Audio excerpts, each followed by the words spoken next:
نحمده ونصلي ونسلم على رسوله الكريم اما بعد فاعوذ بالله من الشيطان الرجيم بسم الله الرحمن الرحيم رضي الله عنهم ورضوا عنه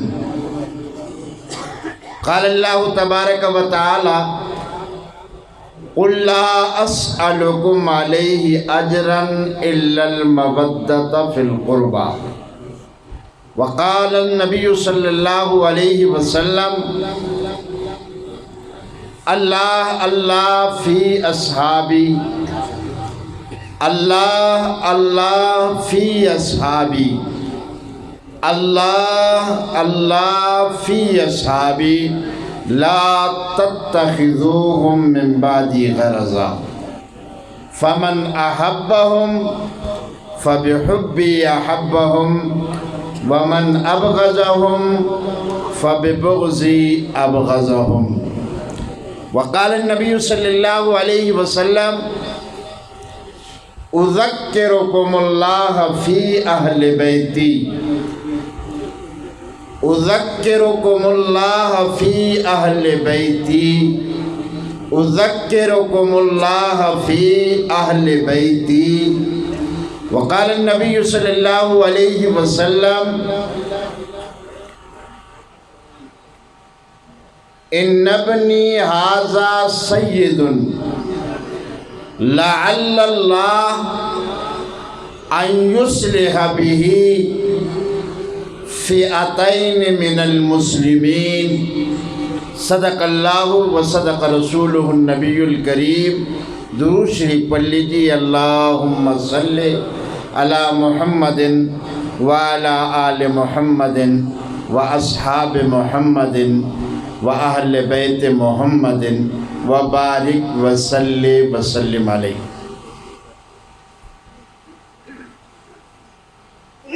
تیرے باغی تیرے شاتم بشر اچھے نہیں لگتے.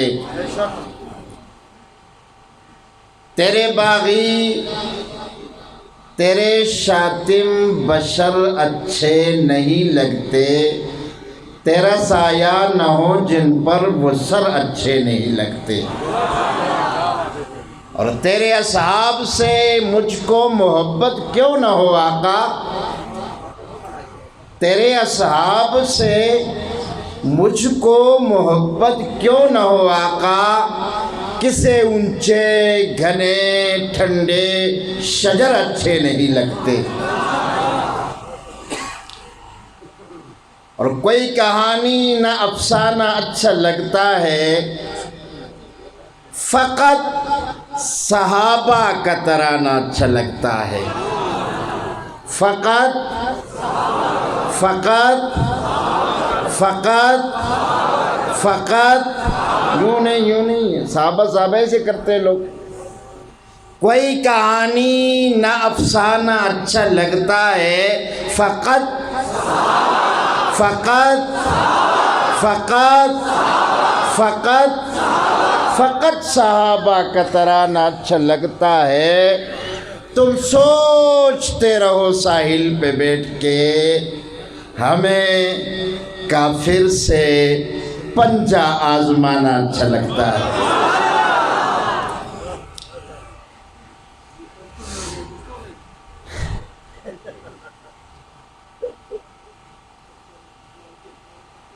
پشتوں میں نہیں یہ تھے ہنکوش.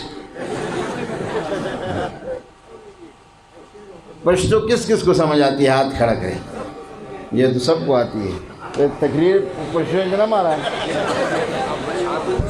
اچھا شاعر ہے یہ ظلم نہیں کرنی. منگ دا خزا بادو ننی چس پر لی ماتو.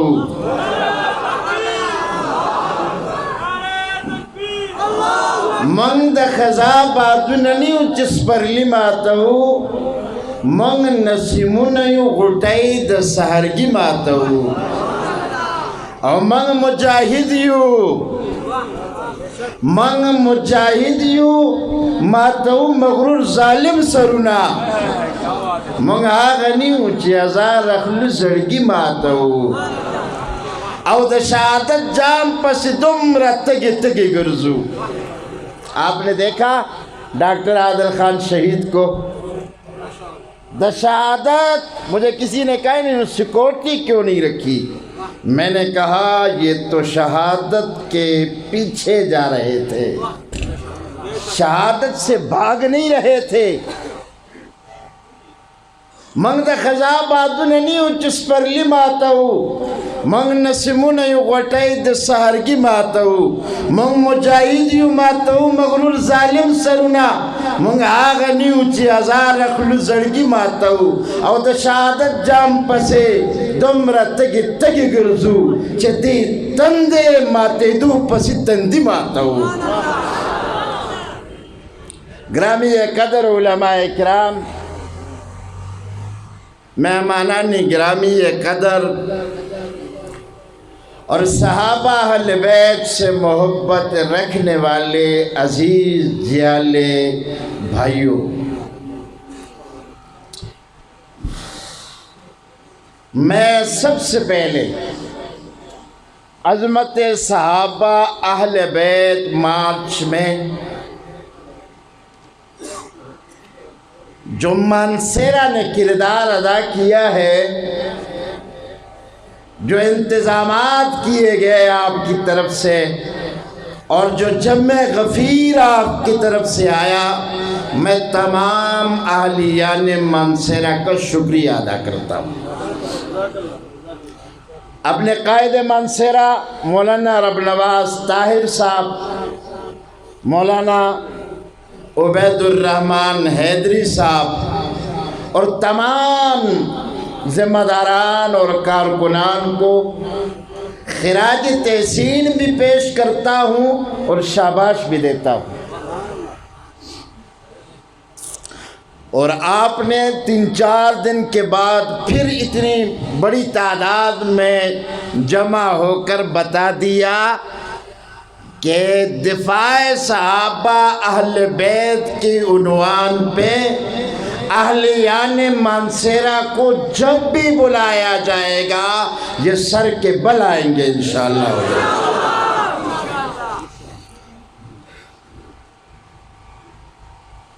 گرامی قدر, کانفرنس کا عنوان ہے شان صحابہ اور شان اہل بیت.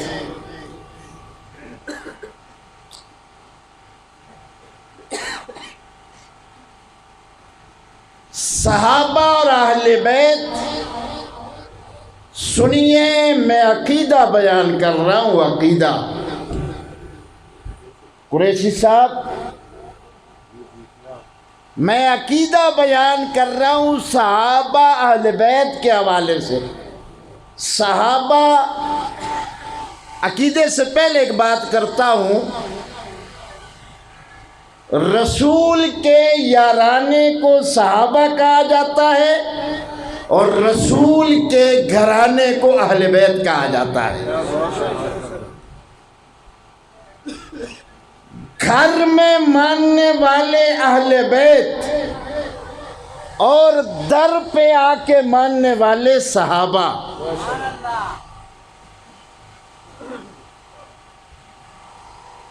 جنہوں نے خاندان میں سے مانا انہیں کیا کہا جاتا ہے؟ اونچی آواز سے, اونچی آواز سے. ہاں یہ یاد رکھیے, ماننے والے کو اہل بیت کہا جاتا ہے. اگر نہیں مانا تو سچا سکا چچا ابو لہب بن کر بھی اہل بیت نہیں کہلاتا. کہلاتا ہے؟ اس لیے یہ نکتہ یاد رکھیے کہ اہل بیت بننے کے لیے محمد کا کلمہ پڑھنا پڑے گا. اور میں اگلی بات کرتا ہوں, کلمہ وہ جو محمد نے حسن کو پڑھایا ہے. کیا بات ہے, ماشاءاللہ. کلمہ وہ جو محمد نے حسین کو پڑھایا ہے، کلمہ وہ جو محمد نے علی کو پڑھایا ہے، کلمہ وہ جو محمد نے صدیق کو پڑھایا ہے، وہی کلمہ پڑھے گا اور ہو نبی کے خاندان میں سے اسے اہل بیت کہا جائے گا۔ اور اگر در پہ آ کے نبی کے ہاتھ میں ہاتھ دیا، خاندان میں سے نہیں ہے، تو اسے صحابی کہا جائے گا۔ کیا جائے گا؟ سب ورتویلے کی گی حضورا اور اونچی آواز سے۔ اچھا عقیدے کی بات بتا رہا ہوں، صحابہ کی عقیدت اور محبت بھی ایمان ہے، ضروریات ایمان میں سے ہیں، واجبات ایمان میں سے ہے، اور اہل بیت کی محبت بھی ایمان ہے۔ صحابہ کو مانتا ہے، اہل بیت کو نہیں مانتا، وہ اہل سنت نہیں کہلا سکتا، وہ مسلمان نہیں کہلا سکتا، اسے خارجی کہتے ہیں، اسے ناسبی کہتے ہیں۔ جس کے دل میں علی کا بغض ہو وہ جنتی نہیں ہو سکتا، وہ جہنمی ہوگا۔ جس کے دل میں حسن کا بغض ہے وہ جنتی نہیں ہو سکتا، وہ جہنم میں جائے گا۔ جس کے دل میں پیارے حسین کا بغض ہے، عقیدہ ہمارا ہے، ہمارے اکابر نے لکھا ہے، کلام کی کتابوں میں لکھا ہوا ہے، صحابہ کو مانتا ہے، اہل بیت کو نہیں مانتا، وہ مومن نہیں ہو سکتا، وہ سنی نہیں ہو سکتا، وہ جنتی نہیں ہو سکتا، وہ نجات نہیں پا سکتا، اسے فلاح نہیں مل سکتی۔ اسی طرح یہ بھی یاد رکھیے، اہل بیت کو مانتا ہے، صدیق کو نہیں مانتا، اہل بیت کو مانتا ہے، عمر کو نہیں مانتا، اہل بیت کو مانتا ہے، عثمان کو نہیں مانتا، اہل بیت کو مانتا ہے، معاویہ کو نہیں مانتا، اہل بیت کو مانتا ہے، ابو سفیان کو نہیں مانتا، اہل بیت کو مانتا ہے، کل صحابہ کا انکار کرتا ہے، وہ مومن نہیں ہو سکتا، جنتی نہیں ہو سکتا، کامیاب نہیں ہو سکتا۔ کامیابی محمد کے در کے صحابہ کا دامن بھی تھامنا پڑے گا، محمد کے گھرانے اہل بیت کا دامن بھی تھامنا پڑے گا۔ یہ اعزاز ہے ہمارا، اور یہ مذہب اسلام کا اعزاز ہے۔ مذہب اسلام ہمیں اعتدال سکھاتا ہے، نہ غلو کا درس دیتا ہے اور نہ تنقیص کا پیغام دیتا ہے۔ مولانا صاحب، اسلام نہ غلو کا درس دیتا ہے کہ کسی کو اتنا بھی نہ بڑھاؤ کہ اسے اللہ بنا دو، اور کس کو اتنا بھی نہ گراؤ کہ اسے نعوذ باللہ ابلیس سے بھی بدتر لکھو۔ نہیں، اسلام مذہب اعتدال ہے، اور قرآن نے کیا کہا؟ وَكَذَلِكَ جَعَلْنَاكُمْ أُمَّةً وَسَطًا لِتَكُونُوا شُهَدَاءَ عَلَى النَّاسِ۔ قرآن نے امت کو امت وسطاً کہا کہ یہ امت بھی امت اعتدال ہے۔ جیسے اسلام اعتدال کا درس دیتا ہے، ایسے مسلمان کو بھی اعتدال میں رہنا چاہیے۔ وَكَذَلِكَ جَعَلْنَاكُمْ أُمَّةً وَسَطًا۔ ہاں، میں بتا یہ رہا تھا، عقیدہ یہ ہے پکا کر لو، عقیدہ یہ ہے یاد کر لو، عقیدہ یہ ہے دل کے تختی پہ نشر کر لو، عقیدہ یہ ہے دل و دماغ میں بٹھا دو، محمد کا گھرانہ بھی ہمارے ایمان کا حصہ، محمد کا یارانہ بھی ہمارے ایمان کا حصہ۔ اور جو گھرانے کا انکار کرے وہ کیا ہے؟ اونچی آواز سے یار، کیا ہے؟ کیا ہے؟ اونچی آواز سے کیا ہے؟ اور جو محمد کے یارانے کا انکار کرے کیا ہے؟ ہم تو عام یار کی بات کر رہے ہیں اور تم یار غار کا انکار کر کے مسلمان بننا چاہتے ہو۔ رسول کے صحبت میں بیٹھنے والے کچھ لمحوں کے لیے جس نے ایمان کی حالت میں مصطفیٰ کا چہرہ پڑا ہو، ہم تو اس کو نہ ماننے والے کو بھی مسلمان نہیں سمجھتے، اور تم اس یار کا انکار کرتے ہو جو غار میں بھی تھا، یار غار کہلایا، آج مزار میں بھی ہے، یار مزار کہلایا۔ تم کیسے مسلمان ہو سکتے ہو؟ میں کسی پہ کفر کا فتویٰ لگانے نہیں آیا ہوں، اور یہ بھی بتا دوں یہ جملہ میں نے کسی کے ڈر سے بھی نہیں کہا ہے، اس لیے کہ ہم اللہ کے سوا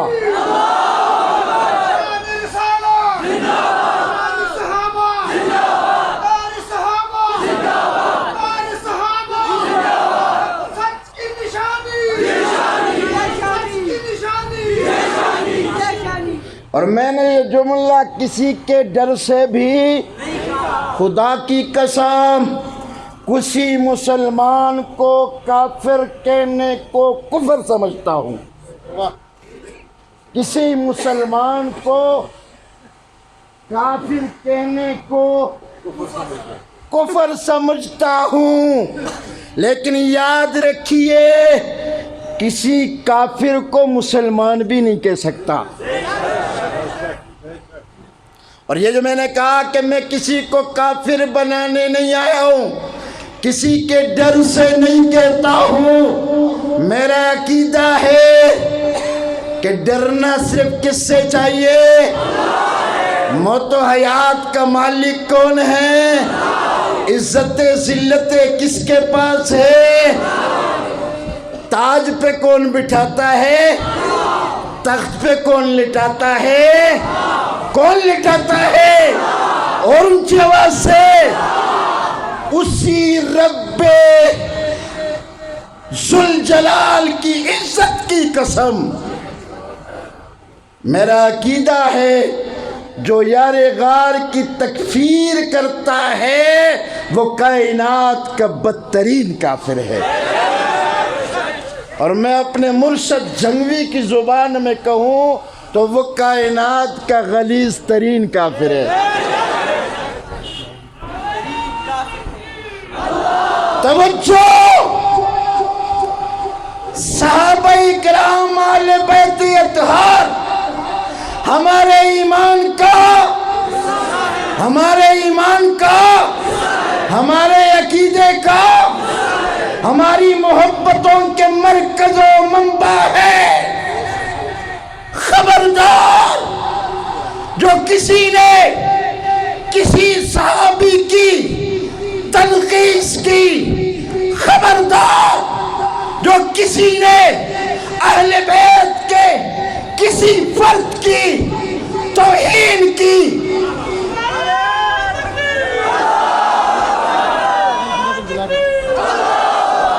موبائلوں کی لائٹ جلا کر قائد محترم کا استقبال کیجئے۔ نعرہ تکبیر! سارے حضرات موبائل کے لائٹ جلائیے۔ نعرہ تکبیر! شان رسالت، شان صحابہ، عظمت صحابہ، للکار صحابہ، انداز صحابہ، اقوال صحابہ، شیر جنگ، شیر اعظم۔ کافروں پہ حاویہ،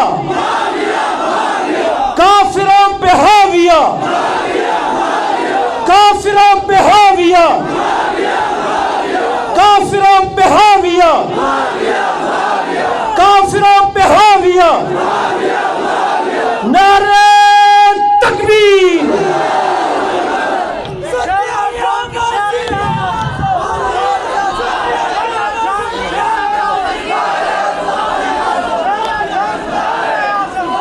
جی رکھیے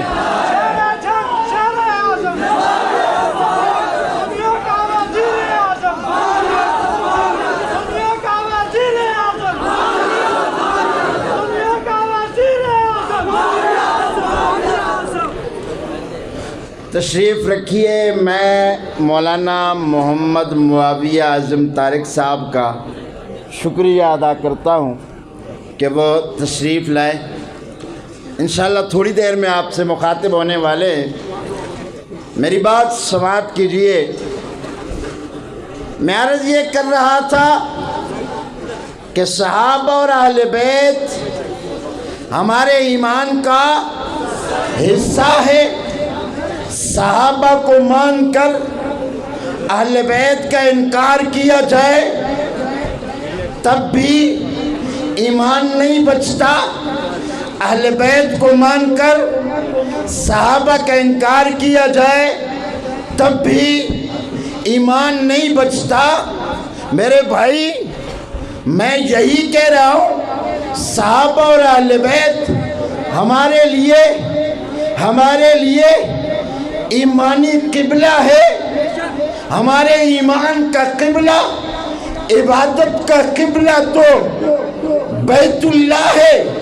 قریشی صاحب میں ایک جملہ کہنے لگا ہوں، صحابہ کی محبت میں، اہل بیت کی محبت میں ڈوب کر میں ایک جملہ کہنے لگا ہوں کہ ہماری عبادت کا قبلہ بیت اللہ ہے، ہماری عبادت کا قبلہ بیت اللہ ہے، اور ہمارے ایمان کا قبلہ صحابہ ہے، ہمارے ایمان کا قبلہ اہل بیت ہے، ہمارے ایمان کا قبلہ صدیق اکبر ہے، ہمارے ایمان کا قبلہ فاروق اعظم ہے، ہمارے ایمان کا قبلہ حیدر کرار ہے، ہمارے ایمان کا قبلہ عثمان ہے، ہمارے ایمان کا قبلہ نبی کا گھرانہ ہے، ہمارے ایمان کا قبلہ نبی کا یارانہ ہے۔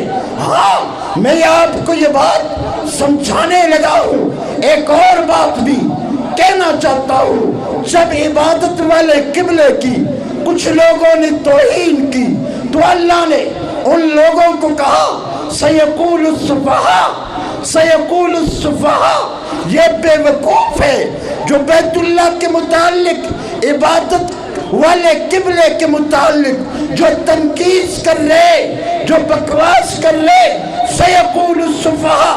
اور جب ایمانی قبلے کی توہین کی گئی، اللہ قربان چاہیے، قرآن نے جیسے اس قبلے کی توہین کرنے والے کو سفہاء کہا، ابھی مولانا اسلام الدین وہ آیت پڑھ کے گئے ہیں، اللہ نے بتا دیا جو ایمانی قبلے کا توہین کرے گا اس کے لیے بھی اللہ نے وہی جملہ استعمال کیا، الا انہم ہم السفہاء۔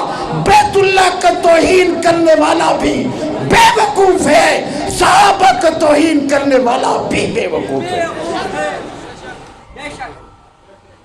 میرے بھائیو، اس ملک میں جو ملک اسلام کے نام پہ بنا تھا اور ہمیں یہ بتایا گیا تھا کہ اس ملک میں خلافت راشدہ کا نظام آئے گا، ہمیں یہ بتایا گیا تھا کہ اس ملک میں جناب صدیق والا نظام آئے گا، جناب فاروق، عثمان، علی اور امیر معاویہ والا نظام آئے گا، لیکن افسوس 73 سالوں میں نظام تو نہ آیا۔ لیکن ہم نے وہ وقت دیکھا کہ آپ کے اور میرے اس ملک میں ان عظیم صحابہ کو گالیاں دی گئی، یہ برداشت کی جا سکتی ہے؟ یہ برداشت کی جا سکتی ہے؟ برداشت نہ کل برداشت کیا تھا نہ آج برداشت ہے، اور سنو آئندہ بھی برداشت، لیکن آئندہ کے لیے میں ایک اور جملہ کہتا ہوں، برداشت بھی نہیں کریں گے اور ساتھ مرمت بھی کریں گے۔ کہو انشاءاللہ، کہو انشاءاللہ، مجاہدوں کی طرح کہو انشاءاللہ۔ کوئی ابو بکر صدیق کی توہین کرے گا، میں اسے سینے سے لگاؤں گا، میں اسے ٹھٹے ماروں گا انشاءاللہ۔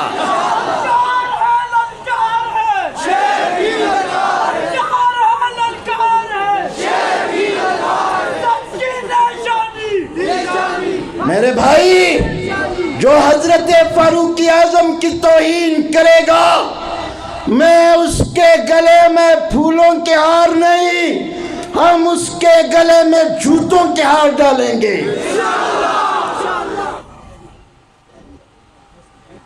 ہمارے ان جذبات کو سمجھنے کی کوشش کرو۔ ہم نے اس قوم کو کنٹرول کیا ہے، تم 80 اور 90 کی دہائی کو دوہرانا چاہتے ہو۔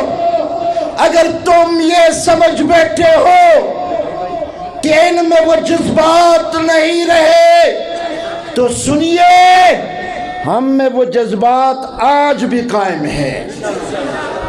ہمارے جذبات ٹھنڈے نہیں ہوئے، ہمیں قیادت نے کنٹرول کیا ہے۔ ہم نے ان ورکروں کو امن کا درس دیا ہے، ہم نے انہیں قانون کا راستہ دکھایا ہے، ہم نے انہیں عدلیہ کا راستہ دکھایا ہے، ہم نے انہیں پارلیمنٹ کا راستہ دکھایا ہے، ہم نے جرنیل کے صاحبزادے کو ایم پی اے بنا کر، ہم نے جمہوری انداز میں آگے بڑھ کر گستاخوں کے قانون کے ذریعے انہیں لگام ڈالنے کی کوشش کی ہے، جد و جہد کی ہے۔ لیکن اگر تم یہ سمجھتے ہو کہ تم قانون نہیں بناؤ گے، تو پھر ہم میدان میں نکلیں گے انشاءاللہ العزیز۔ نکلو گے انشاءاللہ بہت جلد۔ میں اگلی بات کہنا چاہتا ہوں، ہم نے یہ میری بات لکھی جائے اور آگے تک پہنچائی جائے۔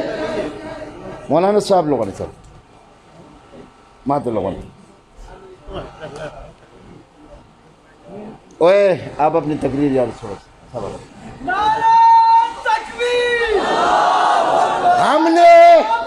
ہم نے یہ بات آگے پہنچائی ہے کہ ان حالات میں بھی ہم نے اہل سنت کو کنٹرول کیا ہے۔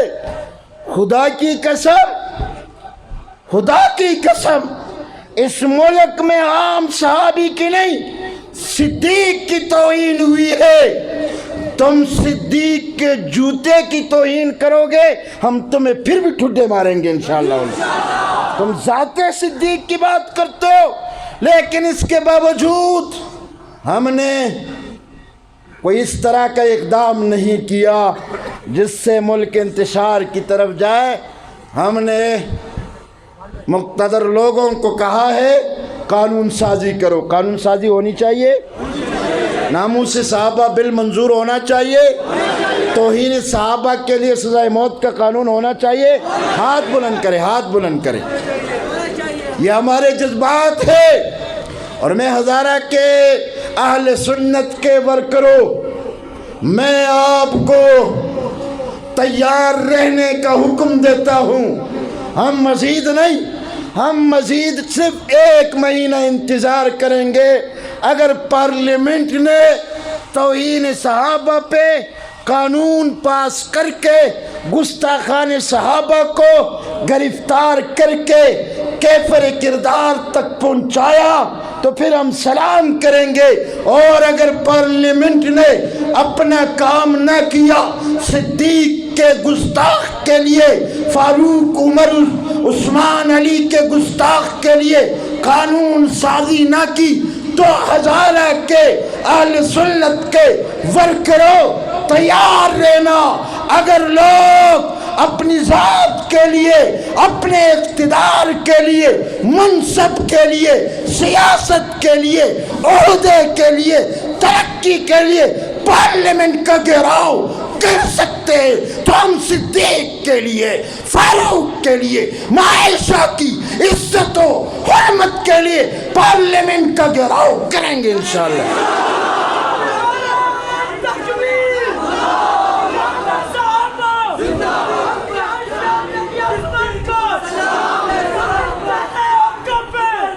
میں ایک اور بات کہنا چاہتا ہوں، اگلی بات، گلگت بلتستان میں انتخابات ہونے جا رہے ہیں اور وہاں پر ایک دفعہ پھر اہل سنت کو دیوار سے لگانے کی کوشش کی جا رہی ہے، اور ایک سوچے سمجھے منصوبے کے تحت اسلام دشمن، پاکستان دشمن، عوام دشمن قوتوں کو مسلط کرنے کی منصوبہ بندی کی جا رہی ہے۔ یاد رکھو، گلگت بلتستان کے اہل سنت اور مسلمان تنہا نہیں ہے، وہ اکیلے نہیں ہے، ہزارہ اور کل پاکستان کی اہل سنت آبادی ان کے ساتھ کھڑی ہے۔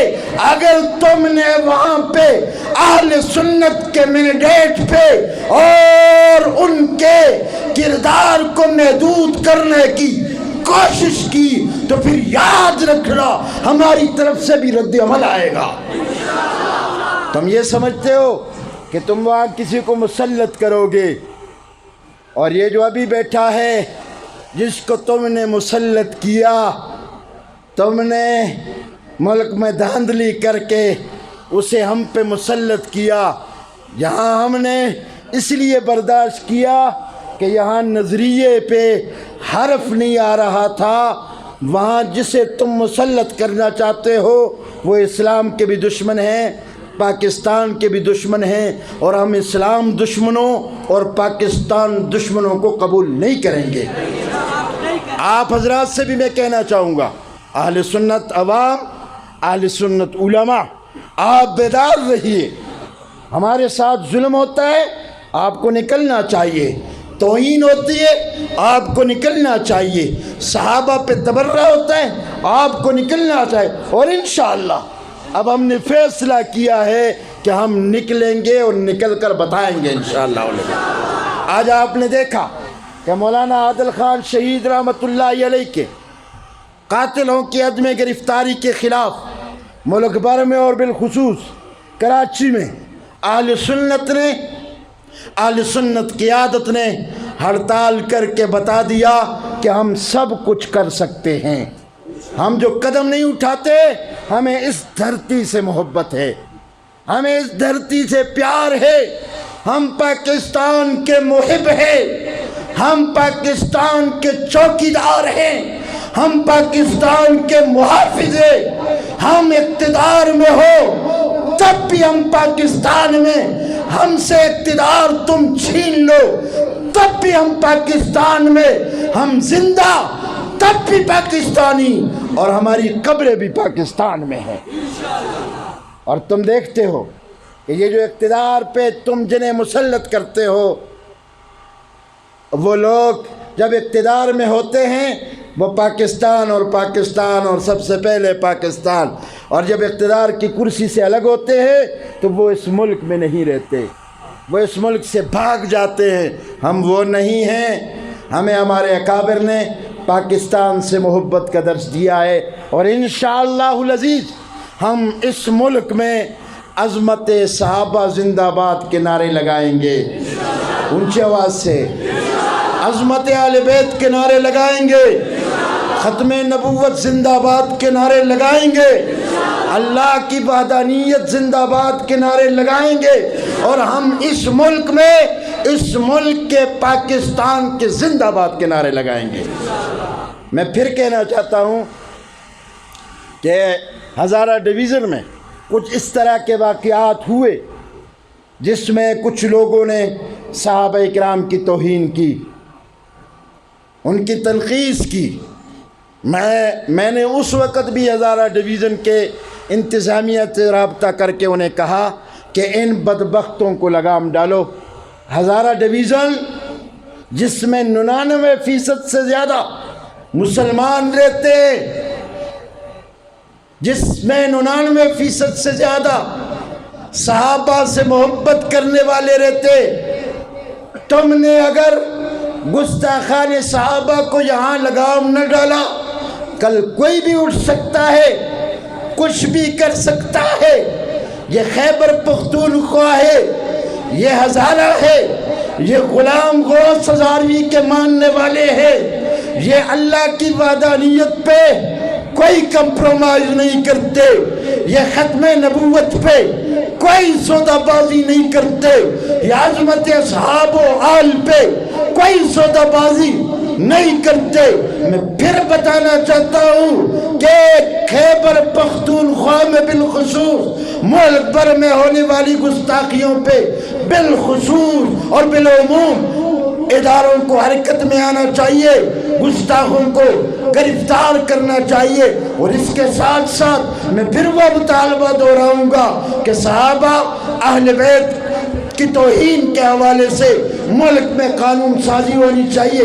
اس کے ساتھ ساتھ میں مولانا عادل خان شہید رحمت اللہ علیہ کو خراج تحسین پیش کروں گا، اپنی جماعتی قائدین جو شہید ہو چکے ہیں انہیں خراج تحسین پیش کروں گا، کارکنان کو خراج تحسین پیش کروں گا، اور حکومت سے مطالبہ کروں گا کہ مولانا عادل خان شہید کے قاتل بالکل سامنے ہیں، وہ واضح ہے۔ تم کیس کو دوسری طرف لے جانا چاہتے ہو، کوئی کہتا ہے اس کے پیچھے انڈیا ہے، کوئی کہتا ہے اس کے پیچھے موساد ہے، کوئی کہتا ہے اس کے پیچھے MI6 ہے۔ مجھے اس سے کوئی غرض نہیں ہے۔ میں یہ سوال کرتا ہوں کہ مولانا عادل خان شہید رحمت اللہ علیہ کے قاتل گرفتار کیوں نہیں ہوئے؟ اگر وہ راہ کے ایجنٹ ہے تو کیا اس ملک میں راہ کے ایجنٹوں کو آپ کلی چھٹی دیں گے کہ وہ جس کو مرضی چاہے ہٹ کر لے؟ اگر وہ موساد کے ایجنٹ ہے، کیا اس ملک میں موساد کے ایجنٹوں کے روک تھام کے لیے کوئی قانون نہیں ہے؟ اگر وہ MI6 یا CIA کے ایجنٹ ہے تو کیا اس ملک کے اندر MI6 اور CIA کے ایجنٹوں کے لیے کوئی قانون نہیں ہے؟ ہمیں قاتل چاہیے۔ ہم نے کل بھی کہا تھا ان شریعوں فسادیوں کے پیچھے ایران تھا، آج بھی کہتے ہیں مولانا عادل خان شہید کے قتل میں ملوث ایران ہے اور ایران کے پراکسی ہے۔ تم نہیں پکڑ سکتے، تم ڈرتے ہو تو ڈرو، لیکن ایک بات کہنا چاہتے ہیں کہ ایک وقت آئے گا، اور میں وہ قاتلوں سے کہنا چاہتا ہوں آج کچھ قوتیں تمہیں بچا رہی ہے، لیکن اس وقت سے ڈرو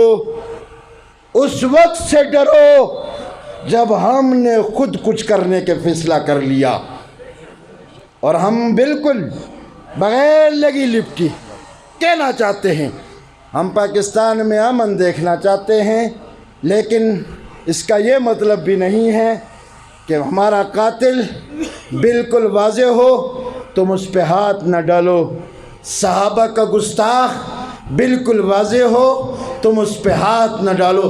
تم ہاتھ نہیں ڈالو گے تو کوئی غازی فیصل اٹھے گا، ہم نہیں کہیں گے اور کوئی ہم سے پوچھ کے بھی نہیں کرے گا، اور ہم آج بھی کہتے ہیں کسی نے کرنا بھی نہیں ہے۔ ہم نے فیصلہ کیا اہل سنت نے کہ ہم نے قانون کے ذریعے ان کو گھیرنا ہے، ہم نے قانون کے ذریعے ان کے گلوں میں پھانسی کا پھندا ڈالنا ہے، ہم نے قانون کے ذریعے ان کی زبانوں کو کاٹنا ہے، ہم نے قانون کے ذریعے ان گستاخوں کے ہاتھوں کو توڑنا ہے۔ قائد اہل سنت کا یہی پیغام ہے، ہمارے شہید قائدین کا یہی پیغام ہے۔ ہم کوئی غیر قانونی قدم نہیں اٹھائیں گے، لیکن پھر کہنا چاہتا ہوں کوئی کچھ بھی کر سکتا ہے، لہذا اس کچھ سے بچنے کے لیے اہل اقتدار تم کچھ